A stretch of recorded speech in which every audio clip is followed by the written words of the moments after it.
Good afternoon, everyone. This is really sad. It's the last one.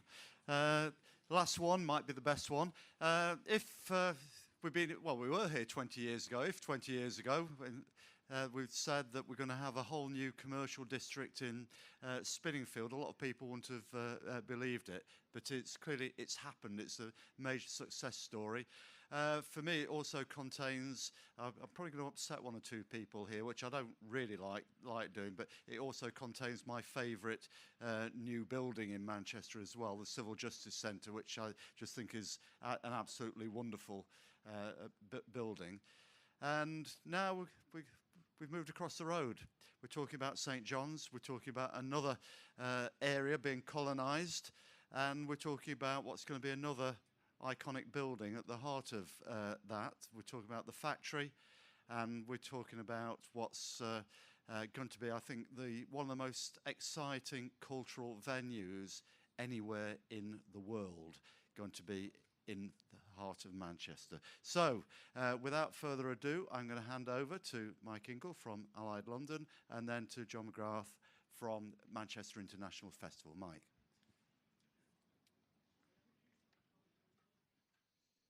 Thank you, Sir Richard. Good afternoon. I think perhaps it would actually be remiss if I actually didn't say thank you to Sir Richard, Sir Howard, Pat Bartoli, and David Roscoe, and all those consultants, all the architects, all the banks who helped us with Spinningfields.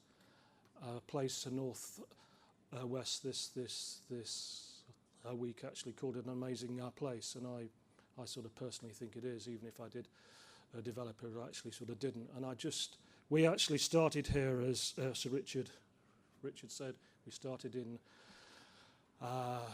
1998 in a very dark room in Grey Albion Hotel, and actually announced it and actually launched it. So I suppose it's actually fitting that we finish it here and actually say thank you. And it was actually a remarkable journey and a remarkable achievement. So thank you for everybody for helping us. I'm just actually going to show some of the work that we as a business have actually been involved in over the last 12 months. And it's all around St. John's. This afternoon I'm going to actually focus on the work we've done over the last 12 months. In actually particular to focus on the commercial element. John will focus on the cultural element. The living element of St. John's I'm going to leave today. Suffice to actually say it's going very well, and we're due to start on site later this year on a number of buildings. But over the last 12 months,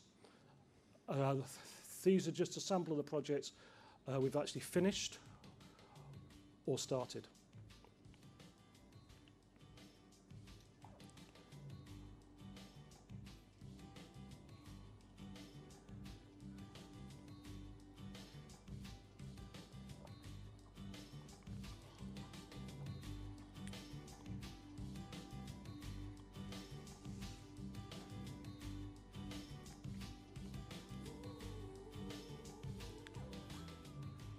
And I guess where we've ended up is actually with this tagline for St. John's.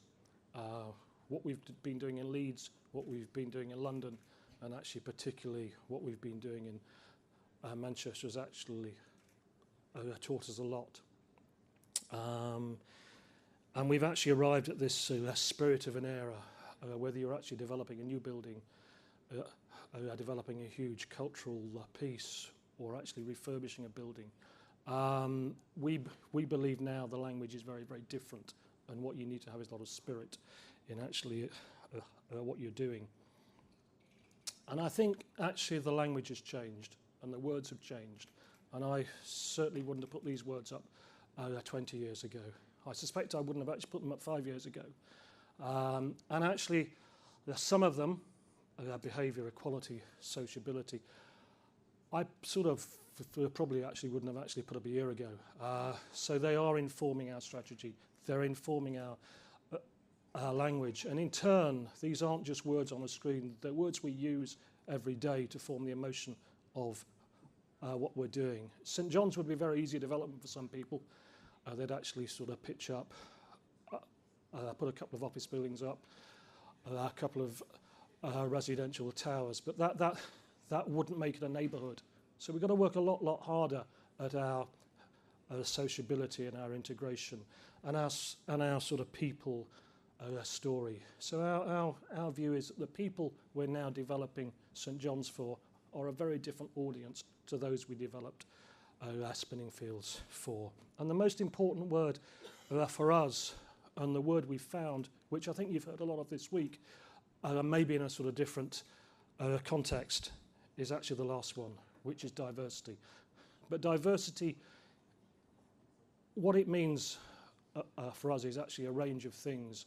And if you actually apply it to the sort of physical and environment, for me, it's no good now just developing an office building. That language is actually finished. What we need in Manchester and in St John's particularly is a real diversity of places. A sort of rich tapestry of lots of different places for actually people to work. Whether it is an office building, or it's a shed, or it's a studio, or it's even actually a park bench. People will work wherever, but what they want is community, and they want all those words that I showed. I'll actually come back to diversity. Over the last 12 months, it's been important to achieve our agenda, and in so doing, what we wanted is actually to expand our master plan. We've acquired new properties, Ashley and Byram House, which we've now called ABC, and Castlefield House, which sits directly in between two important market halls. Why did we buy Ashley and Byram? Well, firstly, it's in the master plan. Secondly, it actually gives us access to Key Street. It actually takes us further up towards Deansgate, but also we really like the building. It's a 1960s building. If we actually redeveloped it, it would actually probably take us 5 years. So it's actually irrelevant today, because everything that 60s building was is the language of today. That building epitomizes a film, a technology, a design, TV, fashion, music, because that's where all those industries started in the 1960s. So it's a very appropriate for us to take a 60s building and actually mould it into our language. And that starts to give us this diversity. Every building is completely different within St John's. The crucial element is what we've managed to do is expand our master plan from that area all the way to Deansgate. But actually, there's still actually an agenda, this the spirit. Other words that actually people are actually using is obviously tech. It's a huge word. It's a massive word. Everyone actually wants tech. What we want is enabling. We want the industries that are enabled by tech. We don't necessarily need tech. What we need as a city, and certainly what we need to develop and actually deliver St John's, are tech-enabled businesses. They're the modern industry. And that enabling through tech allows them to actually be global brands. It's fine, yeah. Obviously, we want the back offices of the banks, the assurance companies, and the sort of lawyers. But if we're really going to compete as a city, these global brands are expanding so quickly, and they're enabled by a highly skilled workforce. around tech. So what we need is the infrastructure to attract those industries. And what those industries need in turn is diversity of place. Disruption, used a lot this week. I actually thought it was my word. It's obviously not. I'm actually a last on, and obviously everybody's used it before me. But what does disruption really mean? Well, it's not really disruption, is it? It's the formation of modern industry. It's basically industry they're using a tech, which isn't really disrupting anything, is it? It's actually taking over everything. Amazon's purchase of Whole Foods. People actually putting cars into space. I mean, it's a huge thing that's actually happening. And if we want to actually grow the city and be seriously the UK's second city, then we have to have the infrastructure to attract these actual types of industries and these types of entrepreneurs. And that's what we see as disruption. We don't see it as disruption for the sake of disruption. And not every disruptor will actually work. But a lot of them actually will. And a lot of them are in Manchester. And a lot of them are in the Northwest. But they do have particular requirements. So St John's, with the factory, with everything we're doing, is really actually creating a platform for investment. And if you want that platform today, you have to have that word. And that's not just about equality in the work space. That's having lots of different things to make up a place. But what we've got to do is also at St John's, but also in Manchester, is focus on uncertainty. And in economic terms, the word uncertainty is a very big word. If something is uncertain, it isn't investable. So we have to actually lower the level of uncertainty in everything we do. If I'm talking to an organisation that wants to bring 1,000, 2,000, 3,000 people to St John's and to Manchester, it can't be uncertain. And so there's a lot of work you've got to do in the background before you develop a property and a place, and before you actually develop your investment proposition. And you can have all the vision, the knowledge, and the product in the world, but one slight negative perception, and you've increased the level of uncertainty.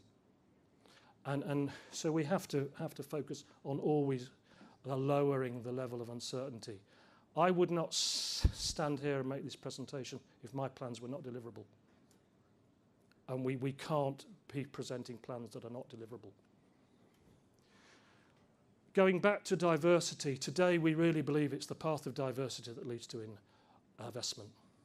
The institutions have really had a huge wake-up call about how they invest, what they invest in. They're looking carefully how to invest, and they're very uncertain. So we again, for them, we've got to lower the level of uncertainty. And we've got to do a lot more things to buildings to actually bring the investors in.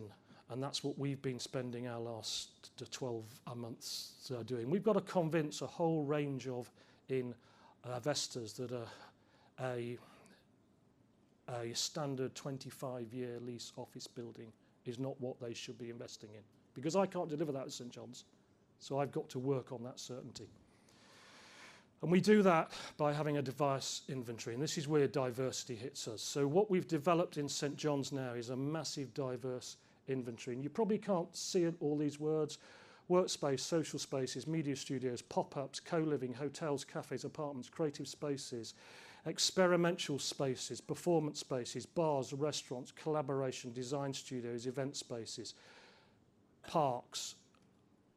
That is diversity to us. We didn't have that at Spinning Fields. We may have it now, but we never, well, we actually may have some of it now, but we never had it when we started out.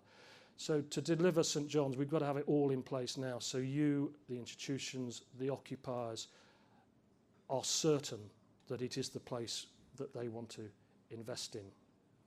So We've come up with this brand which we launched this time last year called Enterprise City. That is the brand that is going to give this level of certainty, and it's going to expose this diversity. And that is our commercial brand, and I'll just run you through the sort of collection of buildings we've now got. The ABC buildings, 120,000 square feet of all sorts of different space, from big studio spaces of 30,000 square feet to small suites of workspaces of 1,000 to 2,000 square feet, restaurants, leisure, co-work. It's a building of its era, and it's coming back to be a building of this era. Old Granada Studios, we're retaining all the studios, all the 4 original studios, plus another 3. I'll come on to that in a moment. We're actually producing places for innovators, for startups, a 200-bed hotel, 24 apartments and 50,000 square feet of workspace. All Studios is our new brand. It's an operating company owned by Allied London. We started it 12 months ago. We control and manage 8 TV, film, sound stages. Over the next 2 years, we'll increase that to 14. You don't know this, but this year in our studios are The Darkest Hour, Snatch, Peaky Blinders, The League of Gentlemen, and The Witness for the prosecution was all filmed here. We haven't actually announced it, we haven't talked about it because we don't need it. It's all word of mouth. And we've had partnerships this year with the BBC, ITV, Sky, Sony, and we will build that business as part of this. Globe and Simpson, a big corporate building for a sort of media company or a tech company. Manchester Goods Yard, 350,000 square feet, again aimed at tech and media. The Bonded Warehouse, which we've started on work, we open this building this year, this June. Campfield Yard, where we're actually working with the city to actually bring these market halls back together. Our operating platform, all work in the social, is an active part of this whole diversity program. 1 million square feet of workspace, 150,000 square feet of studios, lots of hotel beds, lots of places to live, and lots of bars and restaurants, creating this big diverse place. 2,000 people will stay and live here, and between 10 and 15,000 people will work here. Why is it between 10 and 15? Well, we've had such success since last year over the brand of Enterprise City that we've started to look at other sites we control within the area as to whether we should expand Enterprise City. We've already starting to develop this cluster, and it is a cluster what we call for modern industry. And as part of our process is looking how far we can take this brand and how far we can take our estate. We've actually looked at other sites where we might develop more enterprise space. And this is a project in progress. It's called the Enterprise City Campus. It's 500,000 square feet, located on the river just off the Trinity Way. Has been designed very recently between ourselves and CLG. And I think over the next 12 months that might just become a real project. So that's what we've actually been up to over the last 12 months. I've sort of run over. Johnny's going to actually take over, and he's going to talk about the sort of cultural piece, and then actually hopefully you can all nurse your hangovers wherever you want to. John.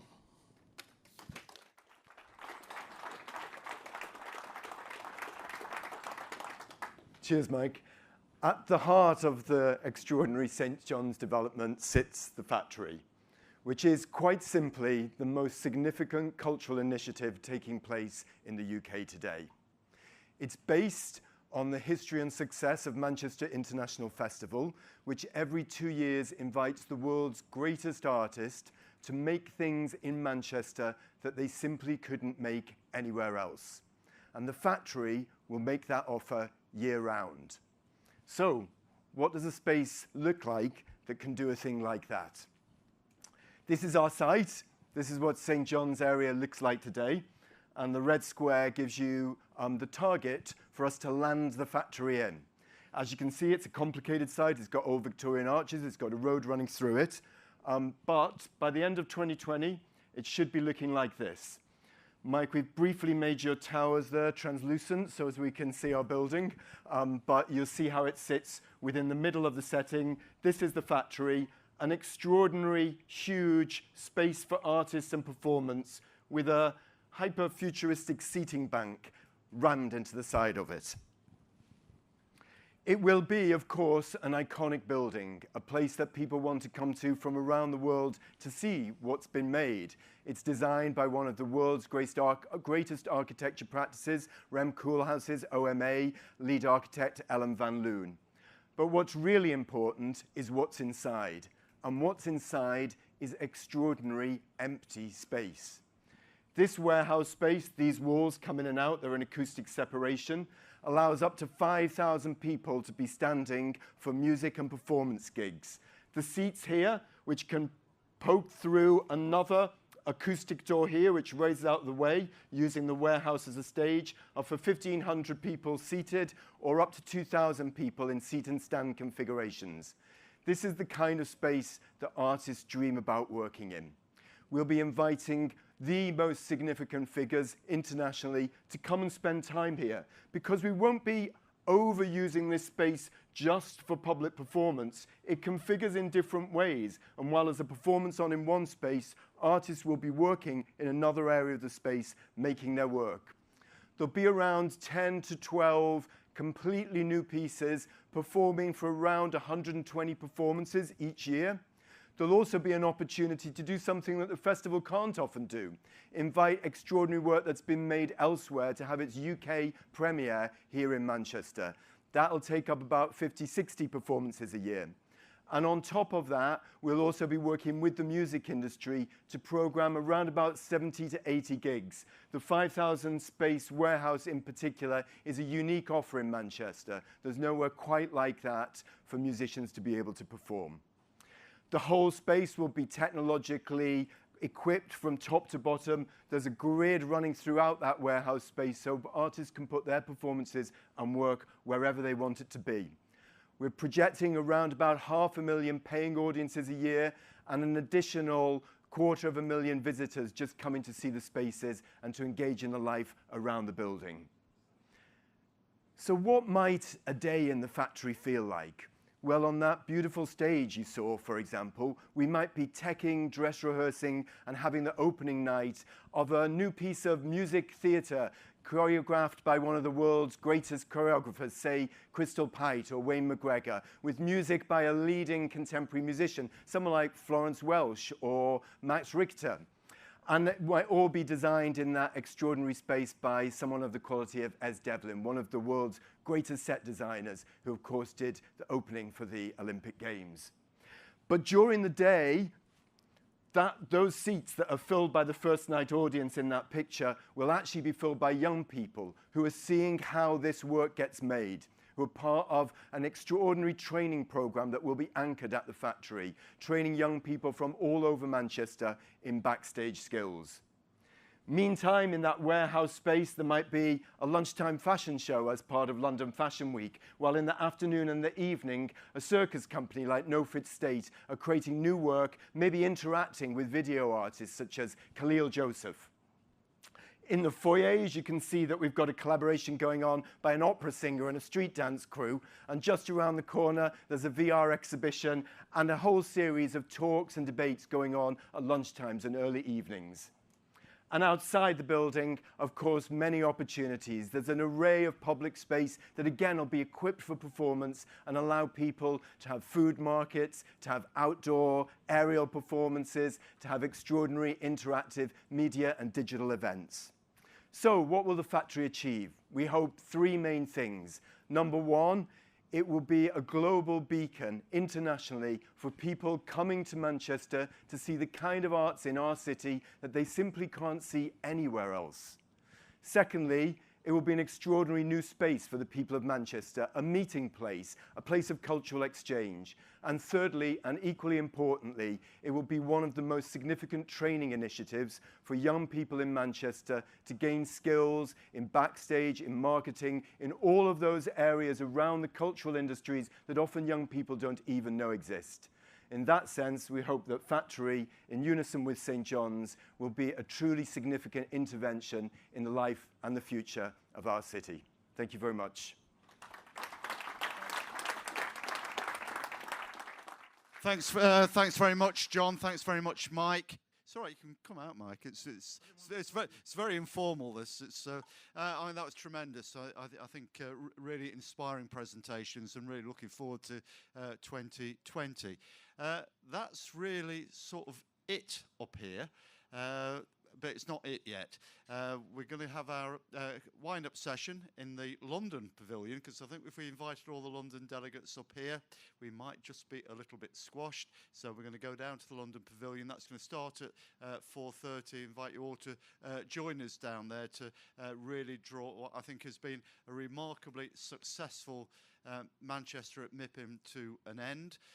Again, can't thank them often enough, really, the whole of the Manchester MIPIM team, for making a fantastic week happen, particularly given the pretty dreadful start to the week that they had. I hope you all agree that it has been a real success. Some fantastic presentations all the way through the week. That's a great one to end with, a really good one to end with. And I hope we'll all take away stuff that we've worked hard. We've made lots of contacts. We've done lots of things that we'll never find out about until they happen when we get back. But it's been a really productive week for everybody. For all the people who visited our stand from elsewhere, thanks for coming. And to everybody from the Manchester delegation, thank you for making this the best delegation from any city anywhere. And I'll see you all in about 20 minutes downstairs. Thank you.